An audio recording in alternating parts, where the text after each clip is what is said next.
that one with a true psychopath, Tasev, and it was a relief to shed that persona. It was also a fucking relief that bastard was dead, even if the DEA hadn't been the ones to officially bring him down. He was still surprised that his boss, Deputy Director Max Southers, hadn't been upset when the NSA brought down Tasev and his entire operation instead of his elite undercover DEA team, but in the end, Tucker didn't care who'd done it.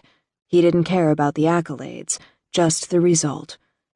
As he stepped into his bedroom, he turned on the television.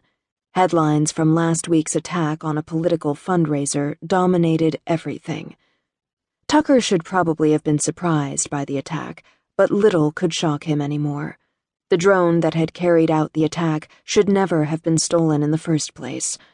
Heads were already rolling over that oversight, insecurity, and while he cared about the massive loss of life, it had nothing to do with the DEA. At least, not at the moment. On the screen, Clarence Cochran, a politician who'd just announced his intention to seek the next presidential nomination for his party, was talking about the avoidable loss of life of a man who would have been running against him, acting as if he cared. Tucker rolled his eyes. For the most part, politicians in Washington only cared about themselves. He actually belonged to the same political party as Cochran, but the guy was too much of an extremist. That was dangerous no matter what side of the political aisle a man stood on. For the next election, he'd be voting against the party line if that moron made a play for the presidency. Tucker was reaching for the remote to turn it off when a breaking report flashed on the screen. Max Southers, Deputy Director of the Drug Enforcement Administration, murdered in violent carjacking. He blinked, ice invading his veins as he stared numbly at the screen before he turned up the volume. Max was dead? No fucking way. He'd just talked to him a couple of hours ago. Someone would have alerted him. You need a break, son, and I'm ordering it. Take a week off and just relax. The corners of Max's dark blue eyes had crinkled in concern as he watched Tucker from across his desk. Max called everyone in their team son. It should have annoyed Tucker, since he had a father, but he loved the man. They all did. They'd all spent countless dinners at the man's house during their off time.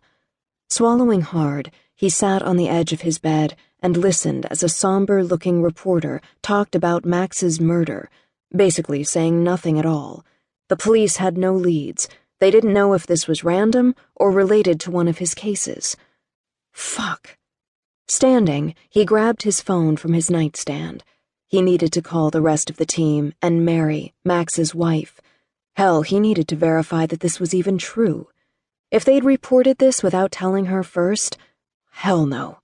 He immediately rejected that.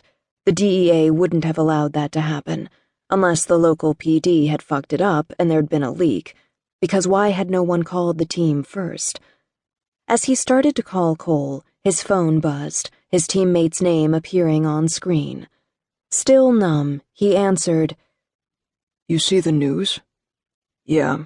Cole's voice was grim. Anyone contact you about it first?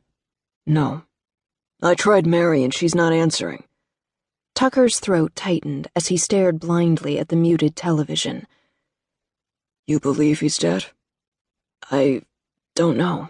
I can't imagine them running with the story unless they were positive. I'll call you in a bit. We'll take care of her if it is. Mary and Max had been together 30 years. She'd been with Max since his Navy days, enduring long deployments and raising their 2 kids basically by herself for months on end. Max had been ready to retire in the next 2 years, to travel with his wife the way he deserved. Tucker's free hand curled into a fist. And we're going to find out whoever did this. Fuck yeah. Cole's voice was raspy, the edge in the normally laid-back man's voice razor-sharp. What the? Are you watching the news still? Yeah, hold on. He unmuted it, frowning as he listened to the reporter's words. Neither he nor Cole spoke for the next few minutes as he digested everything the man on the news was saying. The news station had received an anonymous tip that a Shia